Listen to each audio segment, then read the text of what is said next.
Okay, now let's get started. Now today we are going to discuss a new chapter which is about basic techniques that we are using in the clinical laboratories, from photometry to advanced auto analyzers. Okay? And, and I know the techniques that that we are using in the clinical laboratories um, is important, but it may be a little bit hard to understand all technical terminology, understand and the mechanism of each instrument. But I am going to uh, simplify them for you guys. As you see on the cover page, this is a technical mechanism of a photometry, but I am going to tell about them step by step.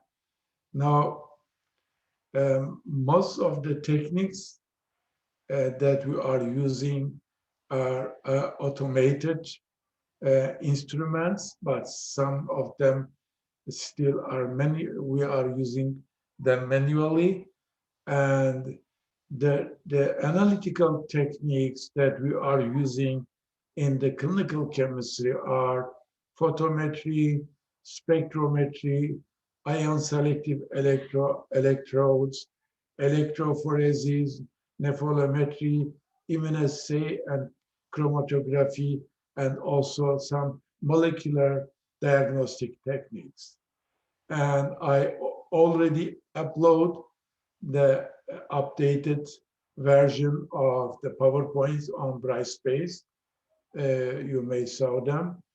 Uh, and as I said before, I'm going to update the videos of the lectures after each lectures. Okay, you may notice them. Now, the the most measurement techniques fall into one of the four categories. We have several techniques that we are using, but they have a four common features that we are using. These are spectrometry, luminescence, electroanalytical methods, and chromatographies. And you will see after chapter 8 and 9, most of the techniques that method we are using are falling into one of these categories. Either they base it on the spectrophotometric methods, or luminescence, chemiluminescence, or chromatography methods. Okay? Uh, I mean, as a scientist, we have to know the, the methods that we are using for each test. Okay, let's say if you are measuring the the test for HIV, okay, or the test to detect pregnancy, they may use the same techniques, chromatography techniques, but they are measuring totally different kind of the biomolecules in our body. Now, as you see here, this is a photometry, okay, which is, I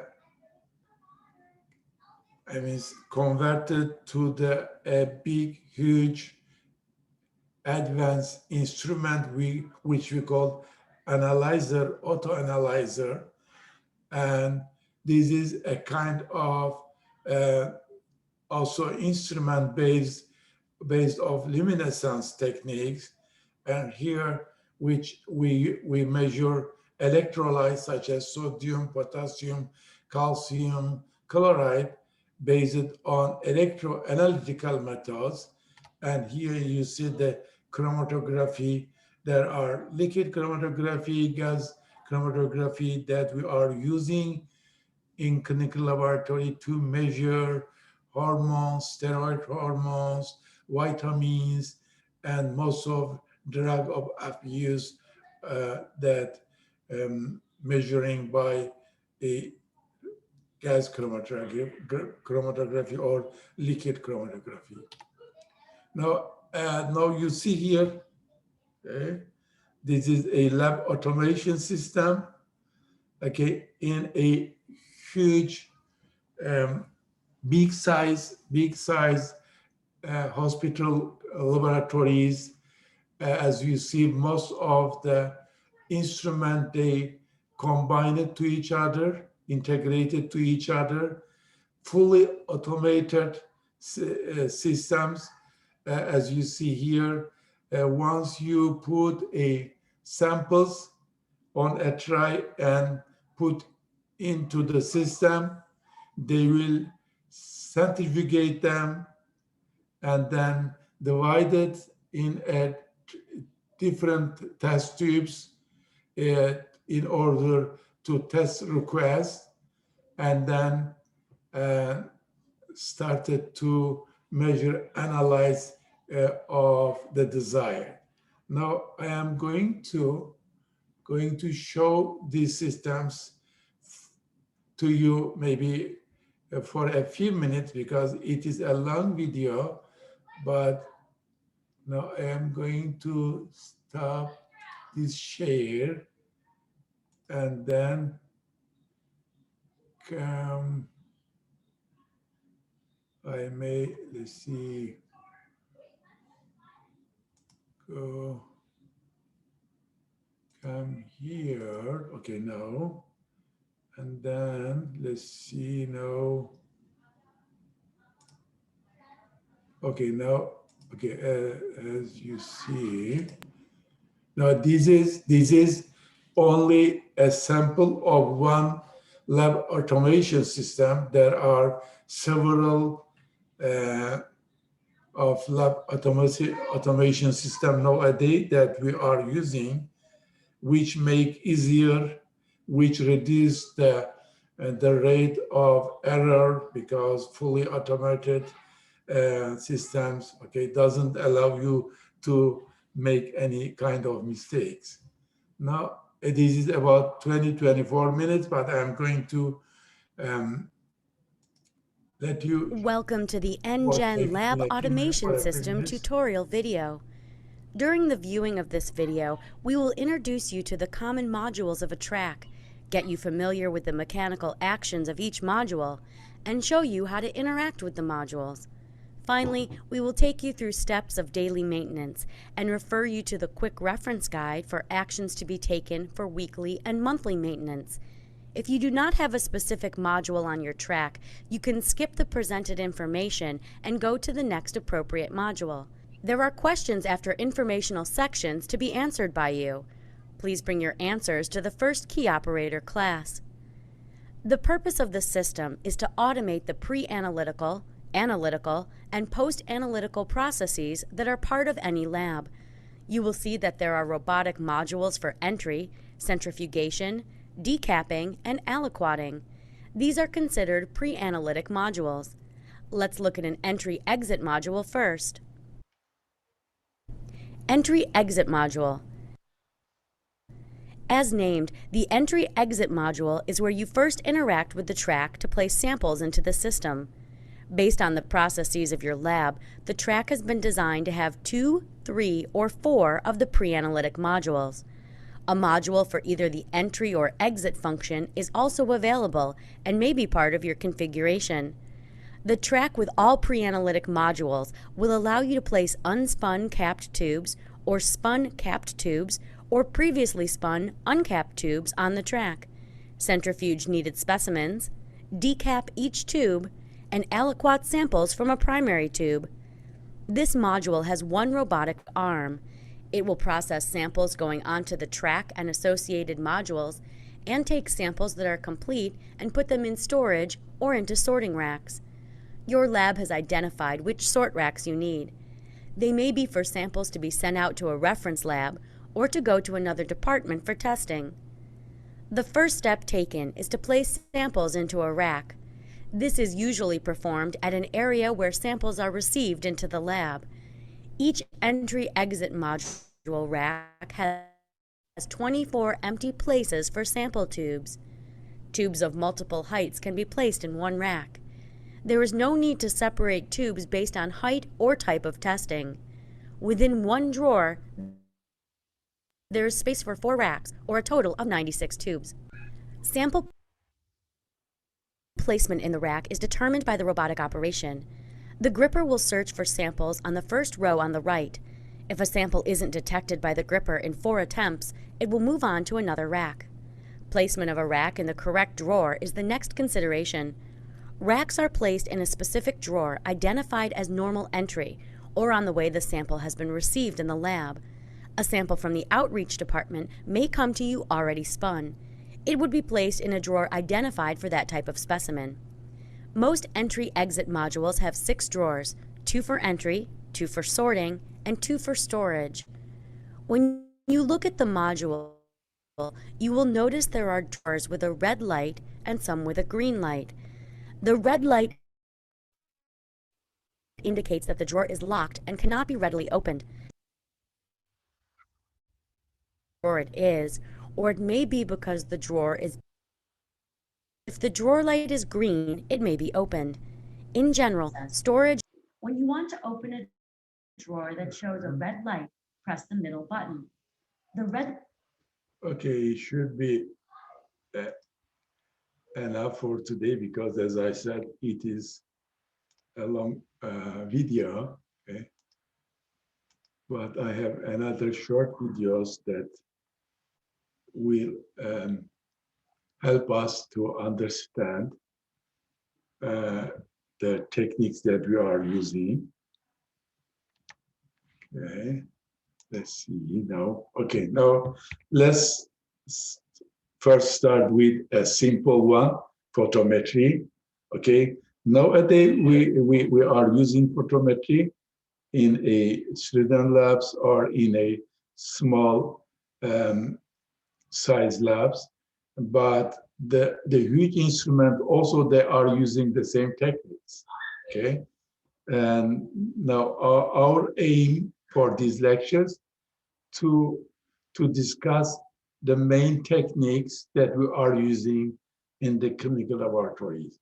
Photometry employ color and color variation to determine the concentration of various substances. We are using photometry techniques to measure the level of glucose, cholesterol, creatinine,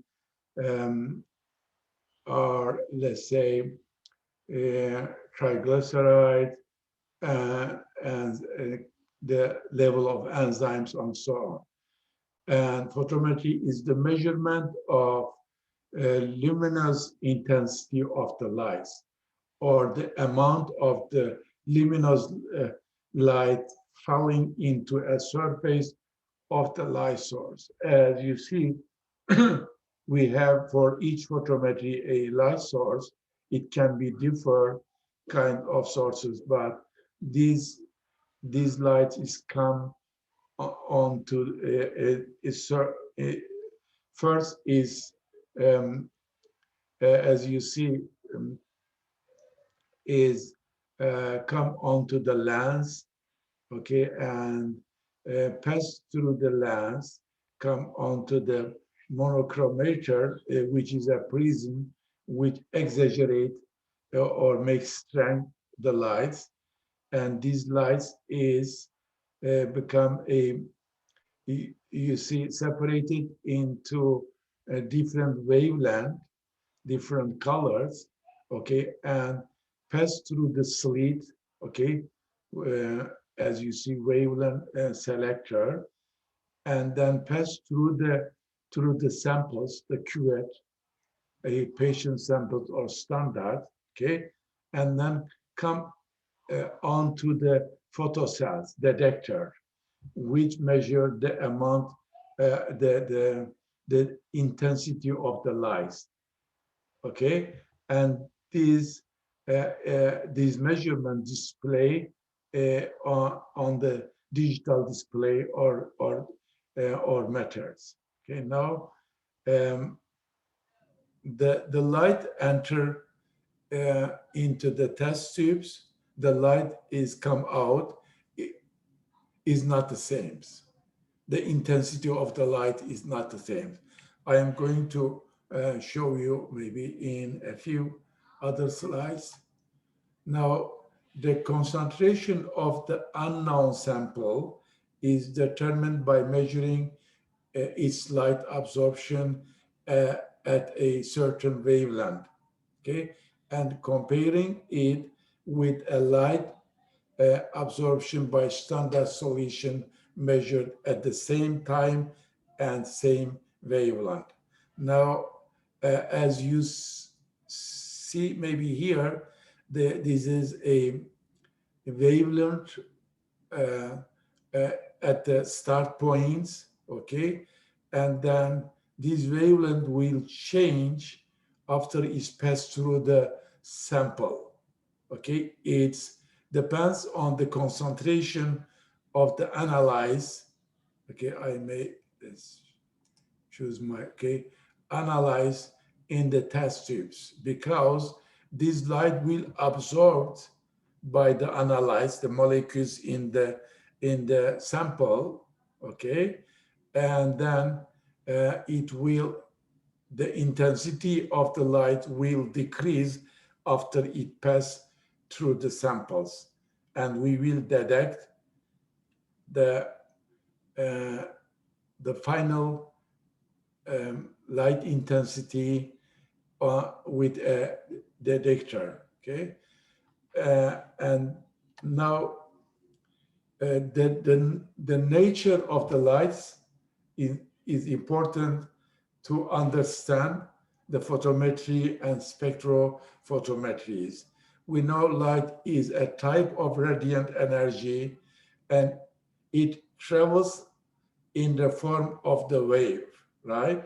The wavelength of the light is the distance between the waves, okay? As you see, the distance between two waves are shorter than these two waves, right?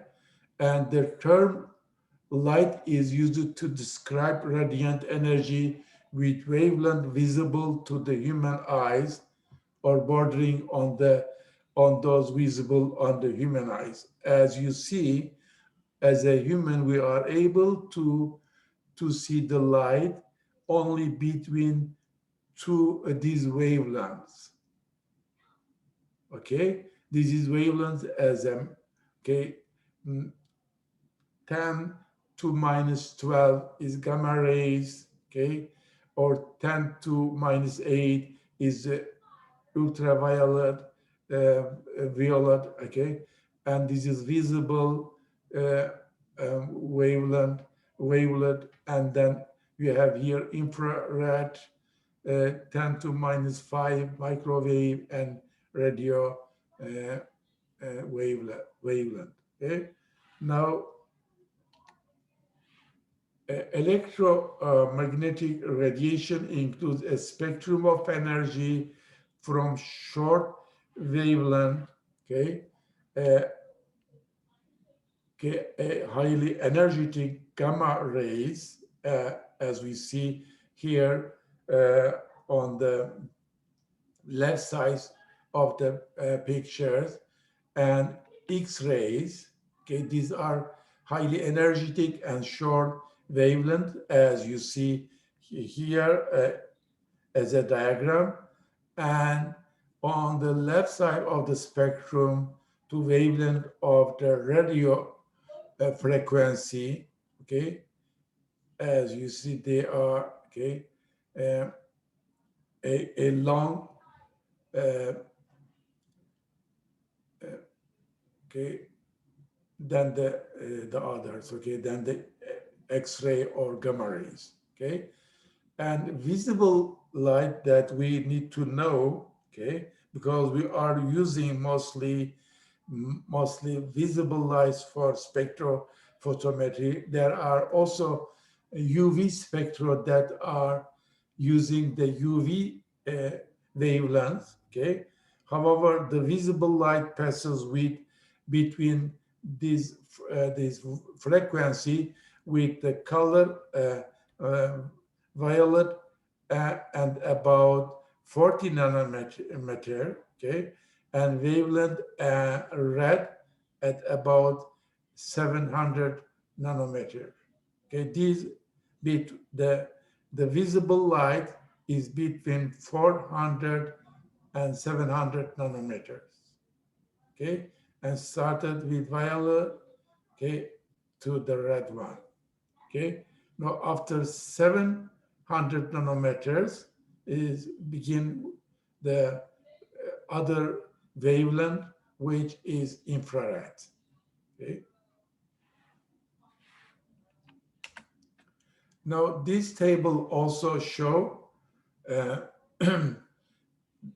observed color of visible spectrum and their corresponding wavelengths. As you see, it started with a violet, okay, color.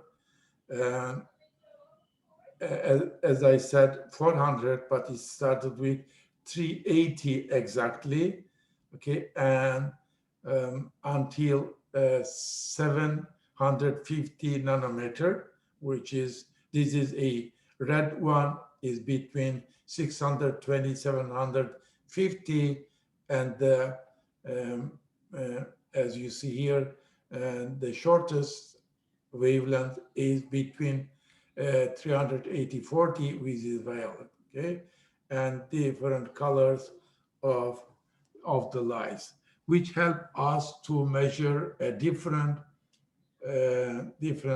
biomolecules in a blood or other body fluids.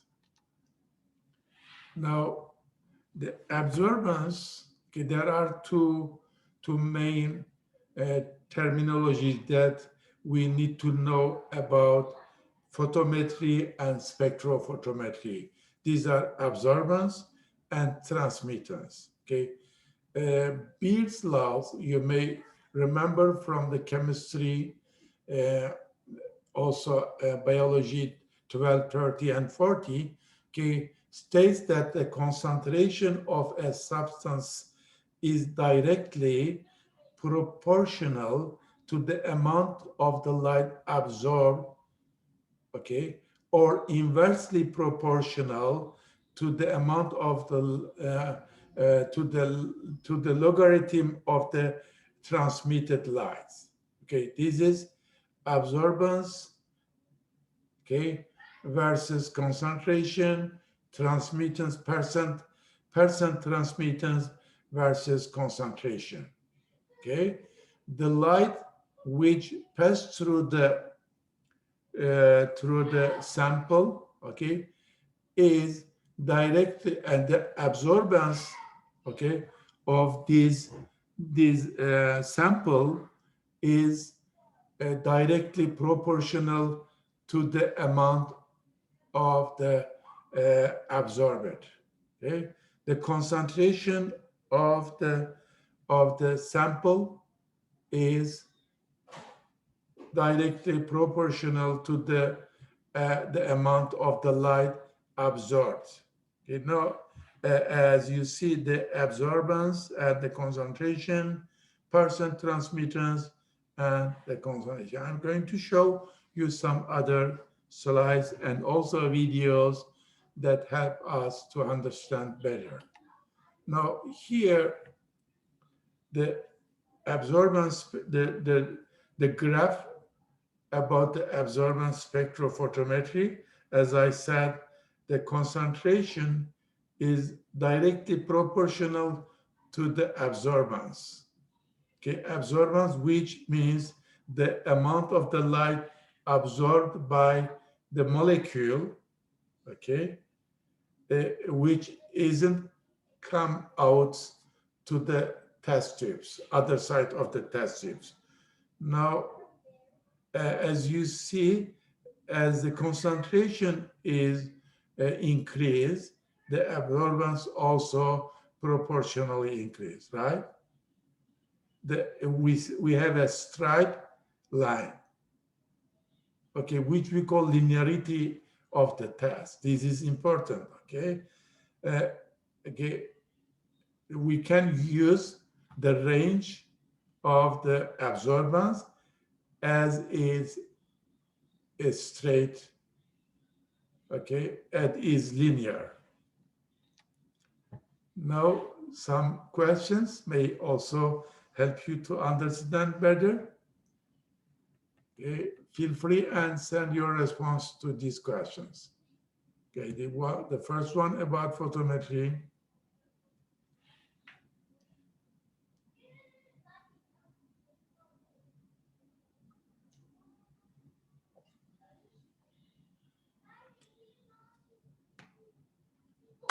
Don't be afraid, send your response. Text me.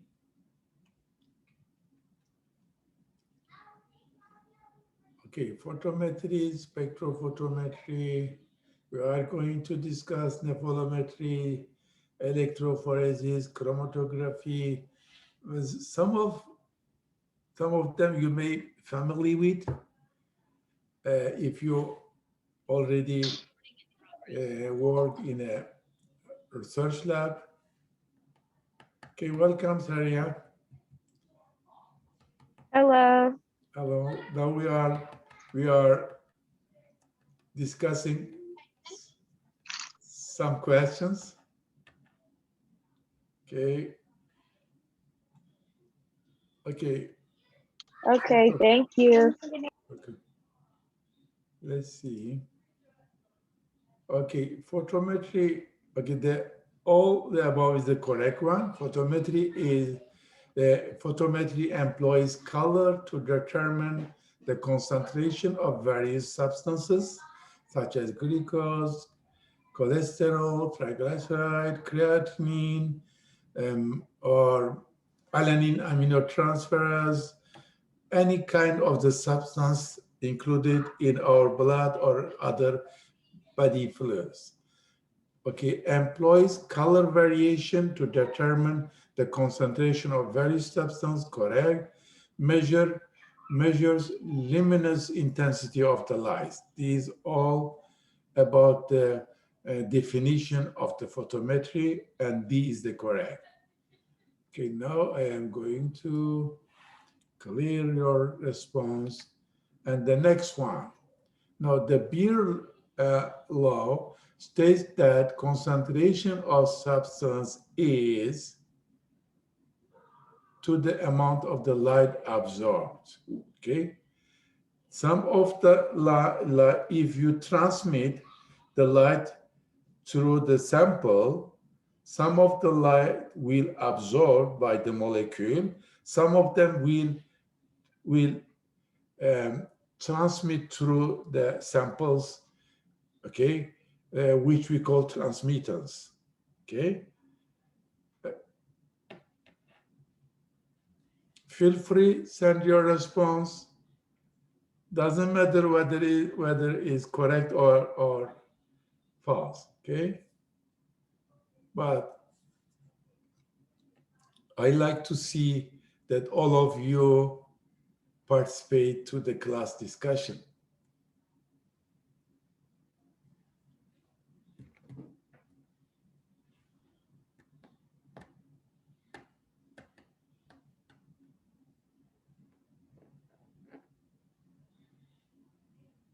Just I'm waiting for 2 more responses.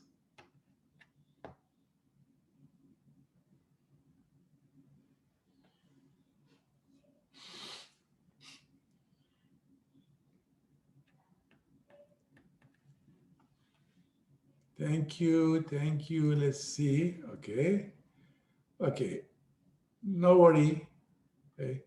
The Beer law state that concentration of a substance is directly proportional to the amount of the light absorbed and inversely proportional to the light transmitted, okay?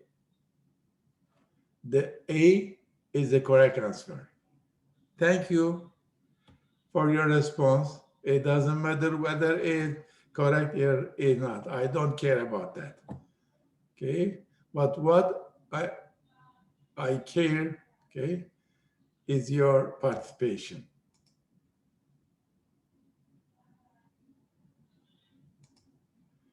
Okay, now one more. The visible light spectrum is between the visible lights, okay, UV, visible, infrared, okay. The wavelength between UV and infrared, okay,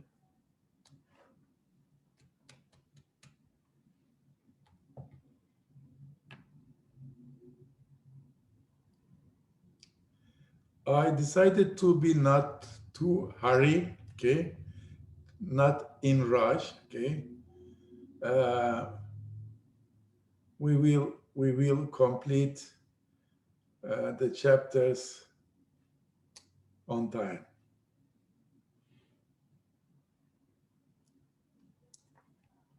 Okay, one more.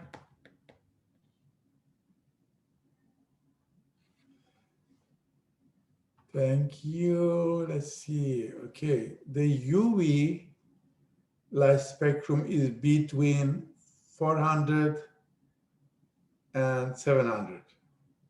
Okay, and the exact spectrum is 380 and 750. Okay, but if you rounded it, okay, the correct answer among these options is B. Okay, and below 400 or 380 is UV, okay? Above 750 is infrared, okay? And as you know, the visible light begin with the violet to the red one, right? Now let's see. Okay, one more. A characteristic of percent transmittance is that, okay, if you know the absorbance, okay, and if you connected absorbance with the percent transmittance, that help you to memorize it, to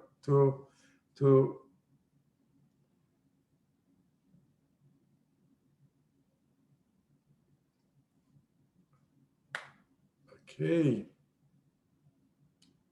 come on guys, get percent transmittance.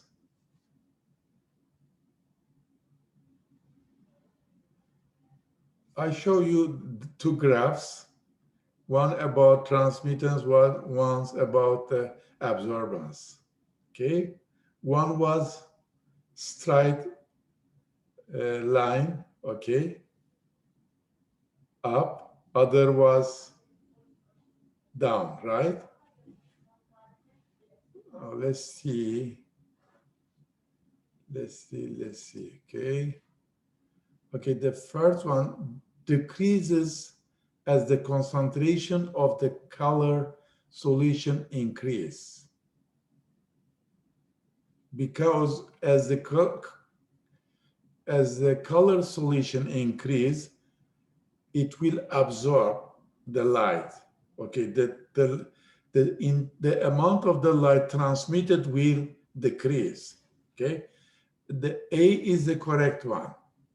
Okay, increases as the concentration of the color solution increase is not correct. Okay, but no worry. Okay, send your responses. I like to see. Okay, that help me. Okay, to know your paces. Okay. Okay, now let's go ahead. Okay, I'm going to give a break in a 10 minutes. Now, let's understand the absorbance and transmittance of the lights better. As I said, Beer laws is the basis for use of photometry in a quantitative measurements for photometry and spectrophotometry. And in absorbance spectrophotometry, the the techniques are almost the same. The absorbance units or value of several different concentration of a standard solution are determined by spectrophotometry and plotted on a graph.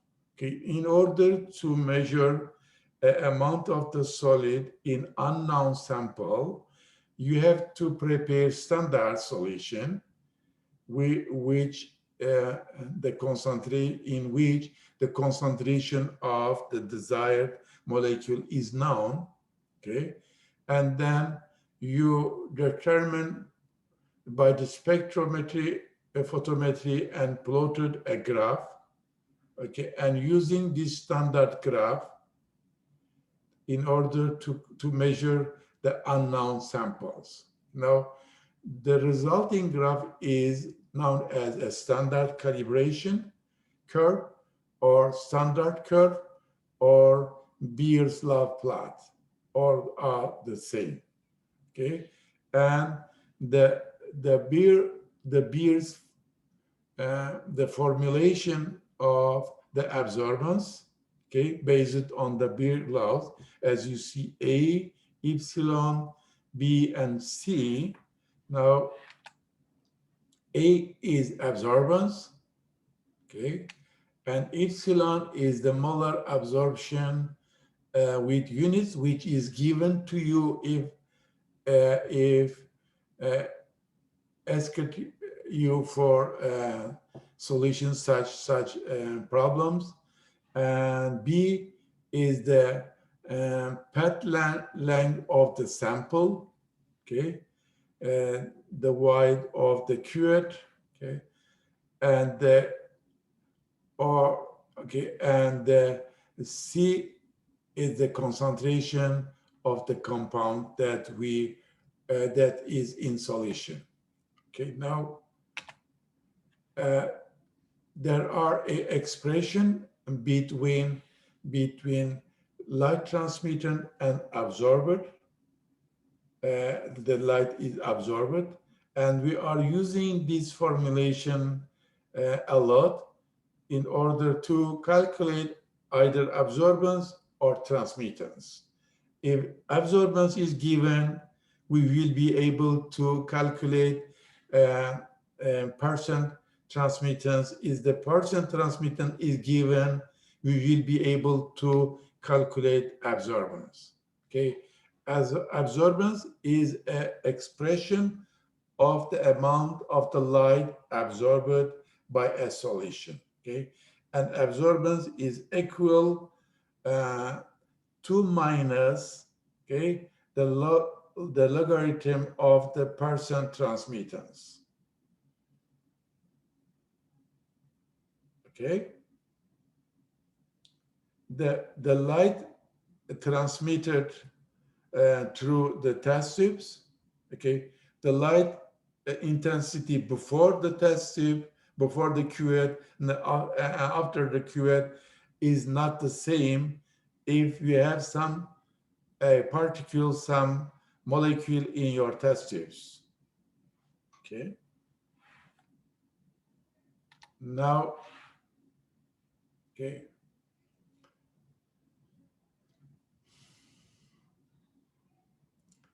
Okay, as I said before, the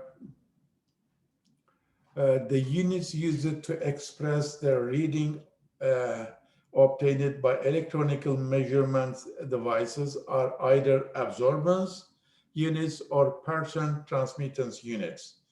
And absorbance value are directly proportional, as we see in this graph, to the concentration of the solution, okay, and can be plotted on graph paper to give a straight line, okay? And the transmittance, percent transmittance, is the amount of the light that passes through a color, as you see here, solution, compared with the amount of the light that passes through a blank or standards.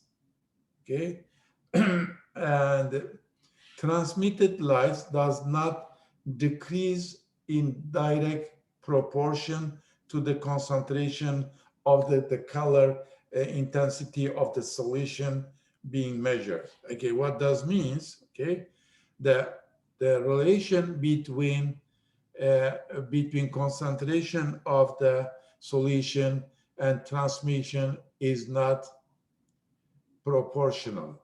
Okay, as you see here, we have a curve, okay, which is not straight line. Okay, however, we are going to use semi-logarithm paper in order to convert this curve to a straight line and to create a standard graph, standard plot. Okay, now, okay, the standard curve are defined as a graph with absorption or percent transmittance plotted on a y-axis, okay, as we see here. Either absorbance or percent transmittance is shown on y-axis, and the concentration on x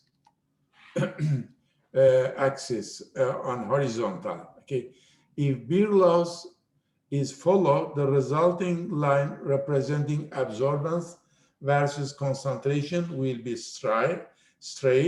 Okay, and once we created a standard curve, okay, for a test methods on a particular spectrophotometry, it should be checked periodically, okay, to determine that is still good. Okay, once you prepare any kind of the graphs to measure any kind of the solid, such as glucose, cholesterol, creatinine, urea, and okay, you have to check its the your graph periodically to determine that it is still good. Okay, because by the time your reagent may be spoiled, may be changed, or your instrument may be changed, and you have to control periodically whether it's working well. Okay, now construct a new curve with a change in reagent load numbers, methodology, procedure, and instrument parameters. Okay, whenever you change your reagent loads, okay, or your method, your instrument, you have to create a new graph, new plot to measure any kind of the molecule. Okay, semi-logarithmic or semi-log graph paper is used to plot percent transmittance readings from a photometer, and the criteria for a good standard curve are the line the line should be straight, the line connects all points, and the line goes through the origin or intersect of the two axes. Okay, and which is show us the linearity of the test. Okay, if the linearity is changed, that means for these methods, the molecule that we are measuring is out of the range. And therefore, for each test, we have to know the linearity of the methods. If it above the range, we may dilute the sample, okay, in order to measure them correctly. Now, as you see here, two different graphs. One is about absorbance, other is about transmittance. Okay, these are plots, are curve or graph that we prepare for each test methods, okay, by using standards, and then to calculate the amount of unknown samples. Okay, as I showed you before, if this is a graph for glucose, okay, we know that these are known concentration of the standards, okay, and if you measure the absorbance of unknown sample, if it is 0.35, let's see here, and then you use these graphs, and you can say that the concentration of the sample is 35 milligram per deciliter. Okay, the most important step is to prepare these graphs correctly by measuring, by preparing different concentration of the standards and measuring their absorbance or transmittance. Then after that, it will be easier to know the amount of unknown sample. Okay. Now let's get a 5-minute breaks here.